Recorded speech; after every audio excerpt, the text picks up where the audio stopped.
Welcome to another episode of Talk Time with MaxContact. I'm your host, Sean McIver. In this episode, we're joined by Paul, the Contact Centre Innovator, Weald, who's the director of MCX, the independent consulting business, helping organizations deliver the best contact center experience they can. He's a successful angel investor as well, investing in 6 startups in the past 8 years, including 2 customer management businesses, 2 e-commerce, and 2 healthcare businesses. Paul, I always like to do a short introduction before I hand over to the guests themselves. Did I miss anything there? No, Sean, and welcome everybody. I hope you find this useful and take something away from our sort of conversation today. So the background is 30 years in the contact center industry, across technology businesses, across consultancy, more projects than I care to we sort of member in terms of actually implementing improvements. And then that's morphed, as you've said, now into being involved in startup businesses, and that's where my kind of latest passion is. So, with that as the framing for what we're going to talk around today, which is going to cover a couple of different areas, I want to start off with a really broad question, and that's around the definition or the identification of an excellent contact center experience for the customer. Now, as you say, you've touched many different business verticals, many different business areas. What does that mean to you? It's an interesting question in terms of what does excellent mean, and it doesn't always mean the same thing to every organization. Sometimes just being good enough is sufficient. Some organizations want to set the bar really high in terms of delighting customers, and then they will go an extra mile and try and do more. But at its foundations and its fundamentals, it's actually about balancing supply and demand and actually making sure that customers get the information available to them through a means that is appropriate. And actually, the organisation is able to deliver that at an optimum cost to serve. It's interesting you talk about the balance that needs to be struck around supply and demand. We're in a post-event world now. Mm. We had a seismic change in the entire business landscape. And we are in an environment now whereby supply and demand is very different because you've got Mm. customers who are working in a hybrid world at the moment. Indeed, myself, I've made several calls in preparation for moving home recently, and I've been able to make them between other areas of work that I've been doing. In terms of the innovation side of things, and how you achieve that balance for a lot of people, when you don't know what your incoming traffic or Mm. what your outgoing traffic contact rate is going to be, where do you start with ensuring that you can still deliver on that customer expectation? I think you start by doing some analysis of what that demand is, and putting my consulting hat on. The way that I would typically do this is, and again, contact centers are highly metricated environments, and I'm sure we'll kind of get to talk about that later. But basically, start by understanding what those customer intents are, and actually what the value to the customer is of that interaction versus the value to the organization. And you can very simply think of it as a kind of 2 by 2 matrix. So those things that are highly valuable to the customer and highly valuable to the organization, guess what? That's what you want your contact center agents to be focused on. At the other end of the spectrum, so the low value to the organization, low value to the customer, that's your failure demand. So that's where your business improvement teams want to focus elsewhere, often elsewhere in the organization. What's the root cause of why this is happening, and then work through some improvement practices to sort of take it away. And then what's interesting is where it's high value to the customer and it's lower value to the organization, that's definitely something that automation and self-serve and generative AI, making those practices more proficient, has a role to play. And then those that are high value to the organization, but lower value to the customer. So if it's regulated industries, it might then be things like compliance and terms and conditions. You just need to find a way to simplify that because you want to make it lower sort of customer effort. So once you begin to understand where your intents are against that matrix, you can then start to think about what is it that we need to do to kind of make it better. And then the supply and demand aspect is, yes, once you've done all the good self-serve things, you're still going to have potentially more demand than you can cope with. So are there then other ways that you can bring on additional resources? So one of the businesses I was involved in a number of years ago was in the area of kind of gig CX and think of this as like an on-demand workforce. It's valued by the customer because it's peer-to-peer, but actually you can apply that from a resource management perspective pretty much around the exceptional situations. So your kind of surge and spike moments, that's where a lot of the really good case studies are for that sort of resource type. You've made the critical error here, Paul, by mentioning generative AI. So I'm going to kick that door wide open and we're going to dive straight into that. I mean, again, you have a wealth of experience and, you've emphasized the importance of operational innovation to enable generative AI within contact centers. Like, can you give me a specific case where doing that has transformed the customer experience? What were the key challenges? How were those overcome? The framing for that, I think, is that a lot of people are aware of generative AI. Yeah. There's a mismatch between the art of the possible and the art of the practically implementable, if you Yeah. like. The piece, Sean, that I take most interest in is not the technology. I'll leave that to your organizations. You're really, really good at it. It's actually how can it be exploited? And that's then how does the operation need to change? How does it need to become more agile, more sort of innovative? And if we take one example, which I think is something of a kind of game changer, that's the fact that these days the technology can actually the analytics can apply to 100% of the interactions that are going on in the sort of contact center. So you can have transcriptions, you can have summaries, you can have intent classification, you can have prompts and nudges to the agent around next best action. That's all marvelous. However, if you haven't got an operational practice that is agile, that wants to test and learn, that wants to be able to actually understand and measure, then it's going to be very difficult to then adapt and observe those changes, generating the outcome that you actually want. And that to me is the missing jigsaw piece that I see too often, is that a lot of our conversation in our industry is around how wonderful the technology is. And by the way, it is, but it needs to be balanced with, and how do we get to exploit it, and what needs to be true about our culture, our practices, our operations, because frankly, unless those are in place, then the rocket's not going to get very far off the sort of ground, to use that sort of metaphor. I mean, with the focus, just expanding this out a little, because you mentioned gig CX, and that's an area that I think is really interesting. But with a focus on technology such as Gen AI and also gig CX, how do you balance the technological advances with, what is essentially an irreplaceable human element in customer service? Particularly if we think about some of the complex, emotional, or high stakes service scenarios. I think we would both agree there are areas where, or I certainly feel like there are areas where AI simply can't compete yet. How do you strike that balance? Fairly recently, there's been some, I would argue, misinformed opinion pieces around AI is going to take all the contact center jobs away within 1 year, 2 year, 3 years. And I understand, I mean, it's come from some quite well-known people in the kind of business world. And I kind of understand that if you want, from a PR perspective, to kind of, make a noise and generate some interest, then that's one way of doing it.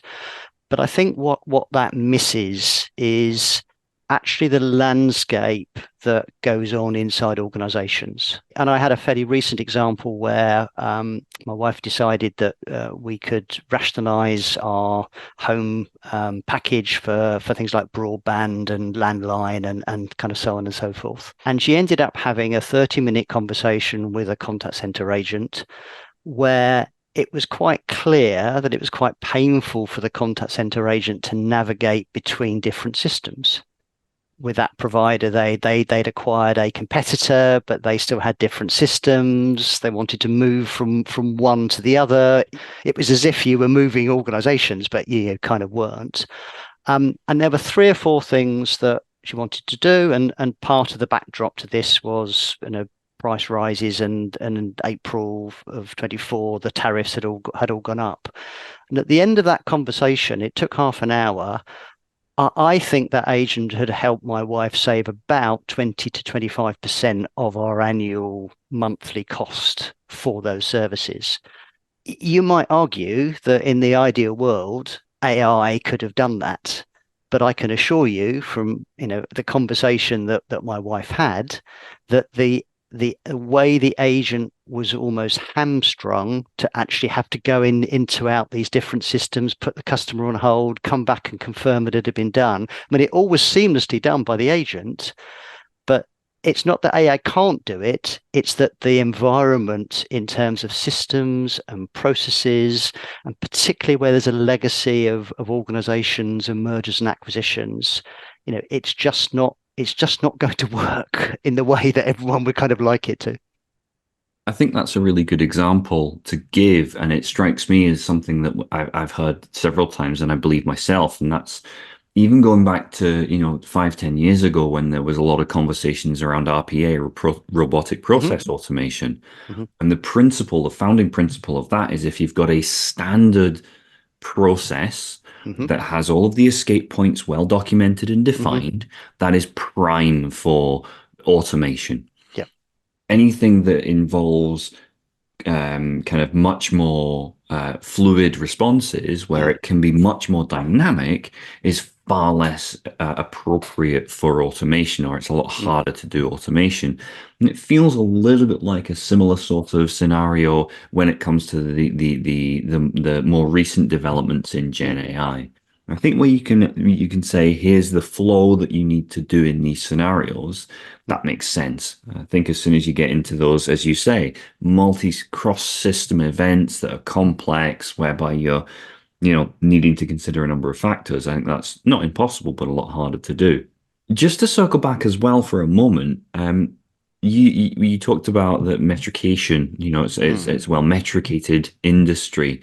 From your article on operational innovation that I read, you highlighted the importance of metrics and reporting as governance mechanisms. Through the lens of contact centers, which metrics do you find kind of are most indicative of genuine improvement in customer experience? And if you can elaborate on why specifically those. Yeah. I mean, a wise person said to me once, there's no such thing as a bad metric, but there's definitely bad application of metrics. So I think that is the nuance. And yeah, there's lots of different ways that we can measure financial performance, things like cost to serve, commercial performance, which might be contact resolution rates, it might be conversion rates, operational metrics in terms of capacity management, utilization, the dreaded average handle time. Yes, it has a role to play from a resource management perspective. And then customer metrics.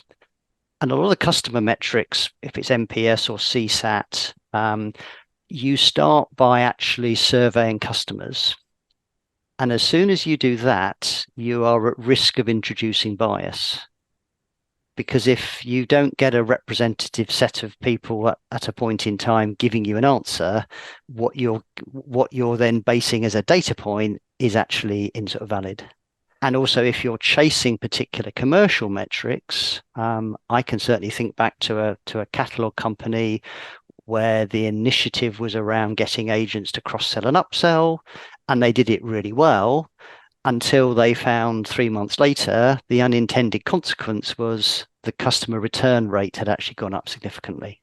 So you can focus on a metric, but you have to also look left and right, and you also have to challenge yourself to say, is this data point reliable? So if you've got a data point and it is a reliable data point and it is a valuable data point, one of the things that I've seen in certain environments across a number of different contact centers throughout my career is that there is a risk that the metric itself becomes a tick box exercise. Are we hitting X? Yes, no. If no, shout at people until it improves. That's a very broad generalization, a massive oversimplification, but I think the story's there. Hmm. So, to follow up on that, how do you ensure that these metrics, once you've determined them, don't just become targets to hit, but actually reflect actual indication of customer satisfaction and therefore operational effectiveness? Yeah, I mean, I think you need to ask yourself the question around, are these metrics going to win the hearts and minds of your contact center staff? Some things will and some things won't. So the best example I have of that was a few years ago, I had a stint running a contact center for global airline. And the issue when I came into the business was that the previous year, the abandon call rate had been something north of 20%, which for this organization, which was a very well-known customer-facing organization, was not good at all. And basically what we worked through over the course of 9 months was we brought that metric much down to acceptable levels. 5% was the kind of level. And we did it by a series of marginal gains, and we can talk about some of those things in a sort of moment. But in terms of hearts and minds, every single member of staff got why we were actually making changes.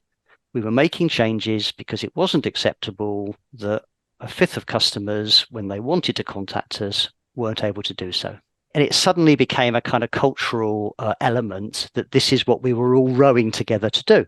And then when we started to report upwards as to how we were doing against a recovery plan, and we had monthly targets. So it was a fixation, but actually, as people saw that was beginning to improve, they all believed that they were part of that outcome, and they were more motivated. And more ideas came forward from the front line about, could we try this, could we do that, which was where some of the marginal gains came from.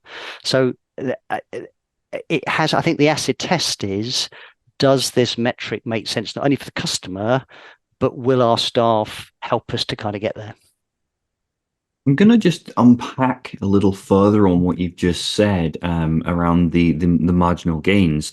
You've Mm, applied this concept to contact center operations, and just to elaborate on that, that's small incremental improvements leading to significant benefits, kind of almost the aggregation of mm. small minor improvements.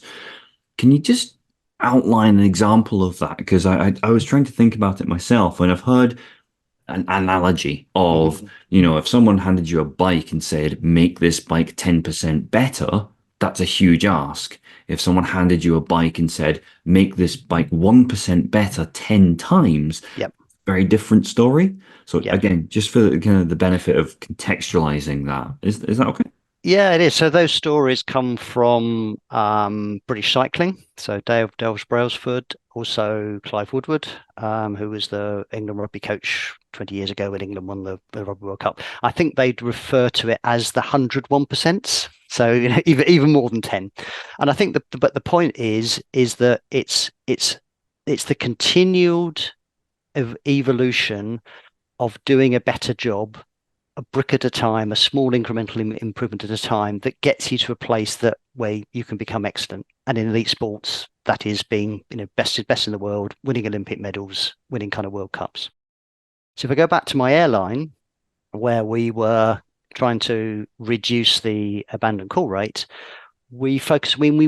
We did know that we were under resourced, so we had to recruit some additional people, but we got more benefit out of actually improving the operation. So we didn't have any kind of technology change. So, and some of it's counterintuitive. You just have to have a curious mind and try things out. And the story I'll tell is, so in an airline contact center, you broadly have two different skill types. You have a sales skill, more orientated around helping customers to plan their journey and make a booking, or you have a service skill. And what we tried out was some changes to call routing. So the way the call routing worked was that in the IVR, the customer would identify whether their inquiry was more orientated to sales or service. And we used to route sales calls to a primary sales skill and service call to a primary service skill. But if after a certain amount of time queuing, the call hadn't been answered, we then basically broadened that out, and we would then look for a secondary skill. And our test was what happens to the abandoned call rate and performance if we increase the queuing time before the overflow kicks in.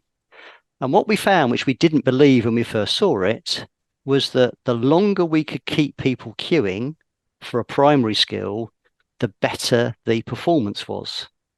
And we thought that, it was, as your frown shows, it was counterintuitive.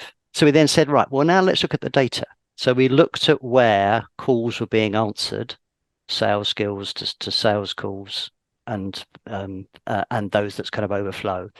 And what we found, and what data told us, was that if a service call overflowed to a sales agent, the sales agent had slightly lower first contact resolution, but they were good, but their handle time went up quite significantly. And vice versa was, if a sales call ended up with a service agent, the conversion rate was slightly lower and the handle time was significantly higher. So what was happening was when we were overflowing lots of calls, they were taking much longer to actually be handled. And the contact resolution rate, first contact resolution rate wasn't as high, so more people were kind of calling back. So as soon as we started saying to resource management, this was when we were getting closer to our kind of equilibrium steady state, be really focused on making sure that we get calls going to the right place, we knew we would have a sustainable operation. So it started out as a marginal gain. What can we do with changing times and sort of queuing times? But what we actually uncovered was a root cause DNA that we would never, ever have sort of expected. That's really interesting. And again, initially, my kind of my poker face failed completely as you were describing that, and I kind of screwed up my face, going, "That makes no sense." But actually, on reflection, no, that does make sense, even logically. But it's not until you have the curiosity to interrogate those particular aspects and go, "What if?" So that makes perfect sense. As part of that curiosity and that experimentation, you've mentioned the use of agile multidisciplinary teams that kind of defy organizational boundaries. Again, for those unaware, agile is a particular methodology that's more common in like sort of software development. What are some of the common internal barriers you encounter when introducing things that are alien or transformative in established contact centers? How do you recommend that they be addressed for people listening who are like, okay, that sounds interesting. Yeah, let's put a cross-dimensional team together. I learned most about agile working on an insurance project. And it was basically introducing a new proposition. And I was heading up the kind of embryonic customer experience and customer service team. So in technology development parlance, I was the kind of product owner for sort of customer support. And what we had, so this was pre-COVID, so everyone was in the office, and we were doing things in an agile way, which means you do the kind of next most important bits to move something to the next stage. And a lot of it was based on face-to-face meetings, often beginning and end of the day, in order, what are the things that we have to do today? And again, this is going to sound, in this day and age, so counterintuitive. But one of the things we did, because everyone was in the office 5 days a week, was we basically said no one on the project team is allowed to send an email to anybody else on the project team during office hours. So basically, we forced people to go and have a conversation. And it was a wonderful office. It was all to do with having lots of little spaces where you could have ad hoc meetings. And guess what? we could measure the fact that every day we did the most important things, and over the course of the week, we got much, much closer to where we wanted to be. And it became organic. It just started to happen. And that's what agile is in an organizational sense. And if we're going to, as contact centers, take advantage of all of these great things like generative AI, as we were talking about earlier, you have to be prepared to change the culture. And I don't know quite how we do that in like a hybrid working environment. Yes, I got very good at Miro boards during facilitating workshops during COVID. I need to dust off some of those skills to be able to run these sort of ad hoc meetings and workshops and collaboration sessions when people are actually not in the office together. But that's what you have to go to. You have to be prepared to try and do things differently. Just to riff on that a little and kind of explore that slightly further, obviously you've got, within any organization, you've got a diverse range of people, personality types, personas, roles, responsibilities. And I can imagine that saying to a collective of any group of individuals, no emails internally, you have to go and talk to them. How do you overcome the resistance to some of these sorts of changes? Because inevitably there'll be people who will just put the brakes on, not want to do it. How do you overcome that hurdle? I think you have to recognize, therefore, that you need to make yourself accessible. So there were certain teams that needed my attention as the product owner. And I used to basically say, look, here are some 1 hour slots in my diary. It will say I'm busy, but I'm not. What I've done is I've protected some time, and whatever you want to come and if you don't need it, it's great because there's other stuff I can be doing. But if you do need me, help yourself. That's a really interesting way to approach it. I like that a lot. I'm going to switch track a little here because I don't want to have a conversation with you without touching on this, because I think you've got a perspective that we haven't had previously. Okay. So, different hat going on here. As an angel investor, you've backed several startups focused on enhancing customer interactions. As an angel investor in that process, what key factors are you looking for in those startups when determining that decision to invest? Particularly those proposing new solutions for contact centers. Are you looking, for example, at scalability of these innovations, or integrating with existing technology? What are some of the benchmarks and metrics that you look for? It is a completely different paradigm, Sean. So you're kind of right to say I am switching hats. So firstly, for me, it needs to be an innovative idea. So it needs to be something that that is kind of sort of disruptive. I'll tell one quick story here. So I've got a theme now around not just contact center improvements. It's actually about behavior change of customers.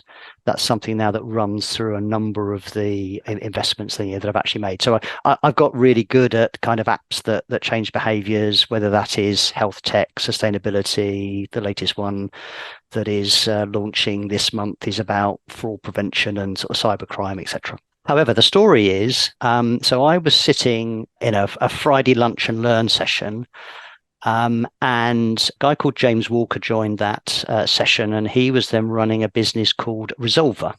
So this was at the time of sort of PPI, where there were lots of claims management activities in, and basically what James had done was he completely turned that industry upside down by saying, if we provided a free service to customers that made it simpler for them to complain, and then we helped the organizations that were being complained about. We gave them an analytics and insight that would help them improve their complaint management processes. How might that work? And basically, he created a business that was digital and was truly disruptive. And I was sitting in the audience, Sean, thinking, why didn't I meet you 3 years ago? Because I would love to have invested in that business. Anyway, fast forward to the pandemic. James has exited from Resolver, and I'm curious to know what he's doing next.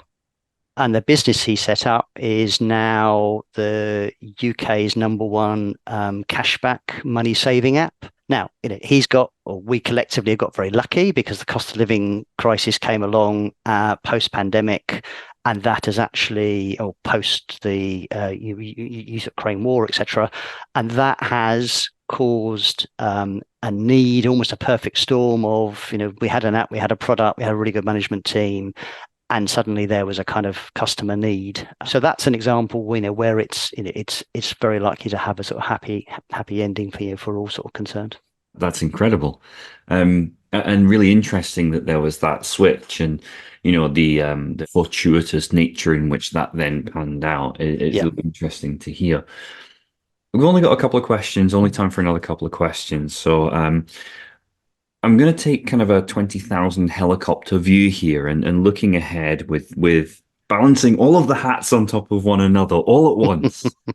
Looking ahead at the industry, what do you see as the next big innovation in contact center technology or practices?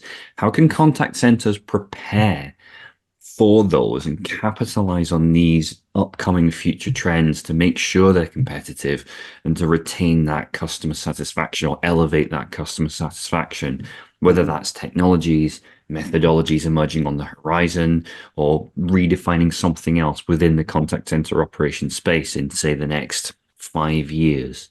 Yeah, I mean, I think if we go back kind of 25 years to when, when the industry really properly started, I know there have been several technological changes along the way, but as we were saying earlier, the fundamentals are still about balancing sort of supply and demand, and being able to optimize, resolving the customer's query to the best way possible at a kind of, optimal sort of cost point. Those things I don't think have changed over the years. I've done more cost optimization projects than I've, prefer to sort of remember. It's always been a sort of perennial management requirement. So I think rather than saying, I think the future is going to be shaped by one particular trend. I think any organization in the future just needs to accept that change is going to happen, and it's going to continue to happen, and you should never be standing still. And all the time you can be thinking about those marginal gains, the next 1% that you can make, to use your sort of metaphor for it.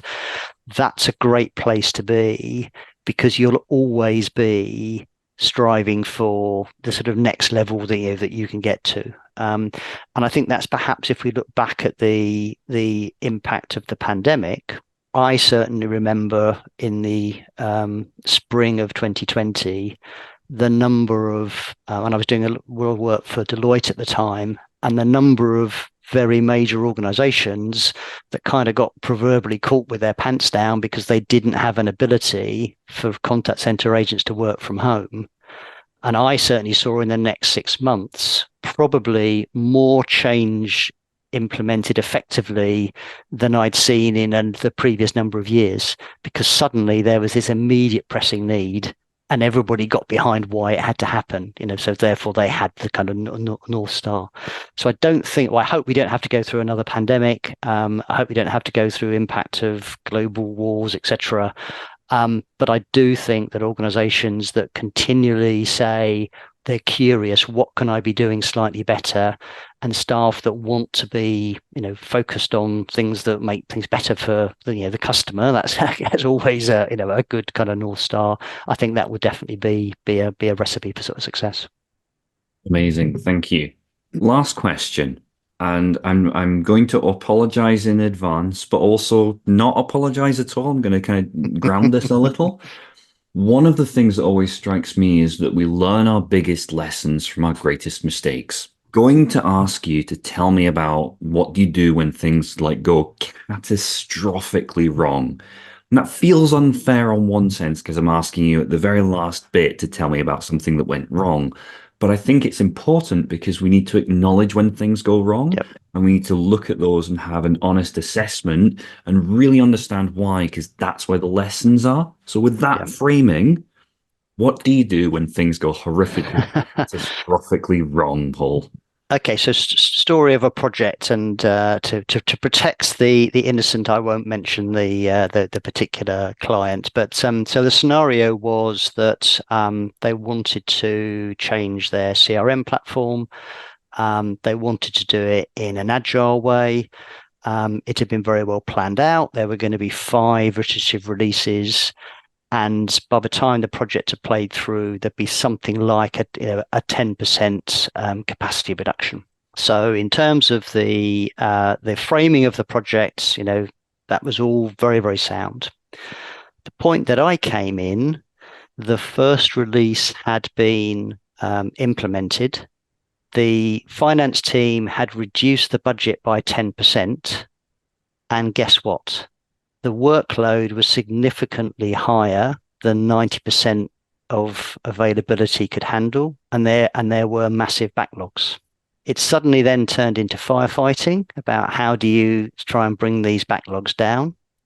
And what they decided to do, because the project was actually running to be more expensive than had first been envisaged, was they stopped the technology development after the 3rd iteration, rather than going through to implement the full 5. And guess what? When you looked at releases 4 and 5, that was where all of the real benefits came from. So unfortunately, the customer service director lost her job, which I think was sad and was avoidable.